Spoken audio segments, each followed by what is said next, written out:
Bonjour à tous, je voudrais vous présenter comment activer et fusionner les produits non standards locaux dans Unifield.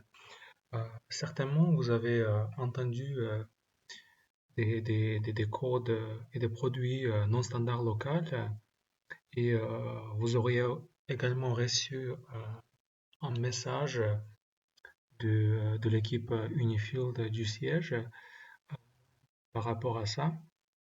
Donc, dans cette vidéo, je voudrais vous présenter comment il faut le faire dans le système. Donc, il y a deux scénarios à considérer. Le premier est quand le produit est nouveau et n'a jamais existé dans votre instance auparavant. Dans ce cas, il vous suffit d'activer le nouveau code non standard local. Voilà, donc le deuxième scénario, c'est quand le produit existe déjà dans votre instance en tant qu'un code local Z. On va prendre un exemple du Burundi. Donc, c'est un code DORA ZBI 00, etc. Et dans ce cas, vous devrez fusionner le code local existant avec le nouveau code NSL de Unidata. Donc, on va tout de suite procéder avec notre premier scénario. Pour cela, on va prendre ce code et on va l'activer. Donc, on va dans notre instance d'Unifield, on va au produit, on va, excusez-moi, on va prendre notre code.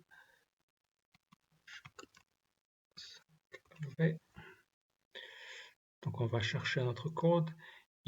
On ne voit pas tout de suite notre code parce qu'il est inactif. Donc, il faut filtrer les codes inactifs. On clique sur le code.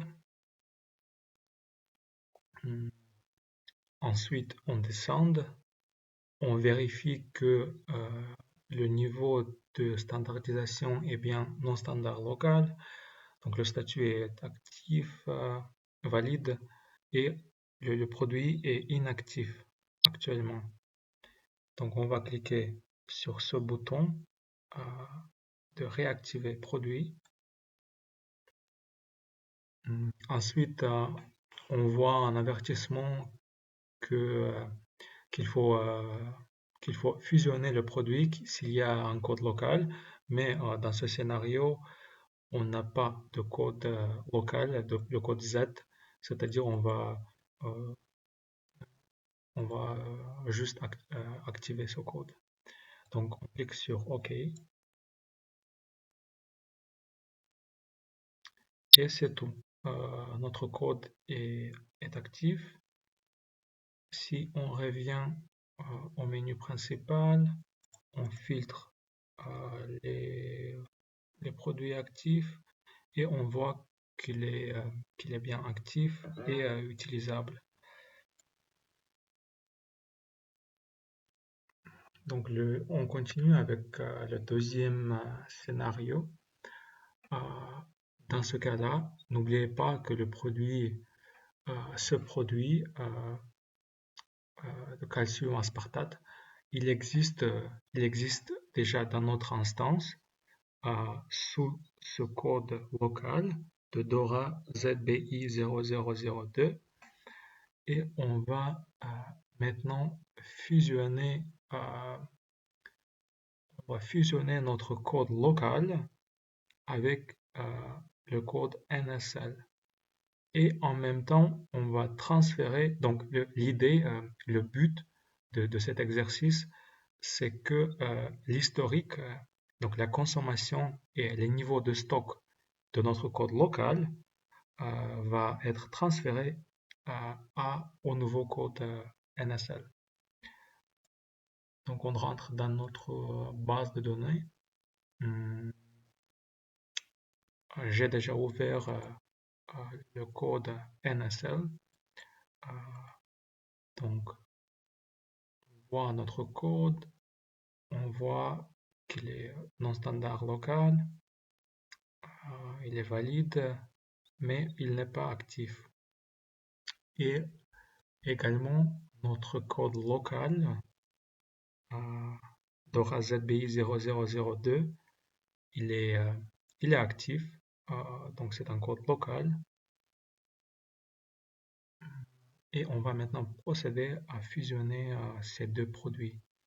Donc il faut toujours commencer par le code local. Donc on fusionne le code local.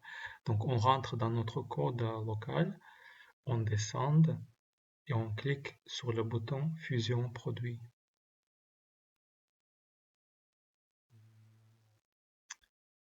Juste avant, il faut que vous vérifiez bien que les attributs de notre code local correspondent aux attributs du code NSL. C'est-à-dire, c'est surtout les exigences des dates d'expiration et du numéro de lot.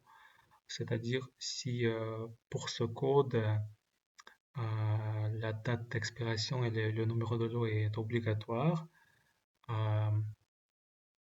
donc le code NSL, il est aussi identique. Donc il n'est pas possible de fusionner les deux codes qui n'ont pas les mêmes attributs. On continue avec la fusion des produits. Donc on voit notre code local. On va maintenant chercher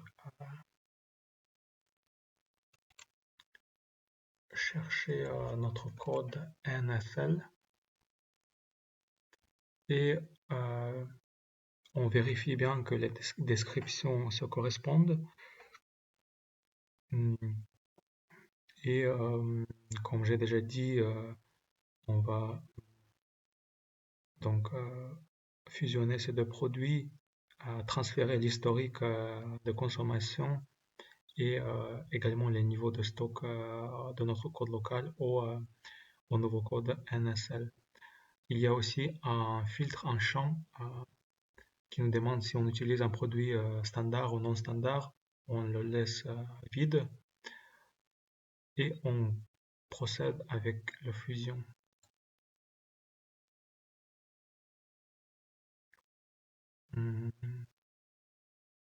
Et voilà, c'est bon.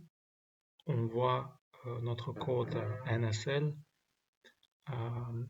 Vous voyez aussi dans le champ ancien code que notre code local est indiqué ici.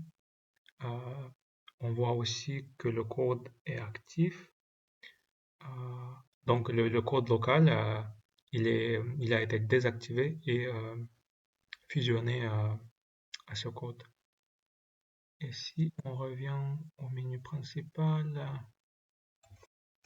on va rechercher notre produit et on voit qu'il est actif, il est utilisable et il est fusionné. Merci à tous.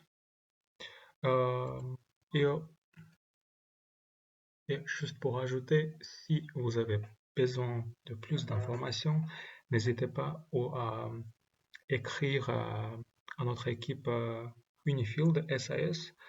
Je pense que vous connaissez bien notre adresse email. Et merci à tous encore.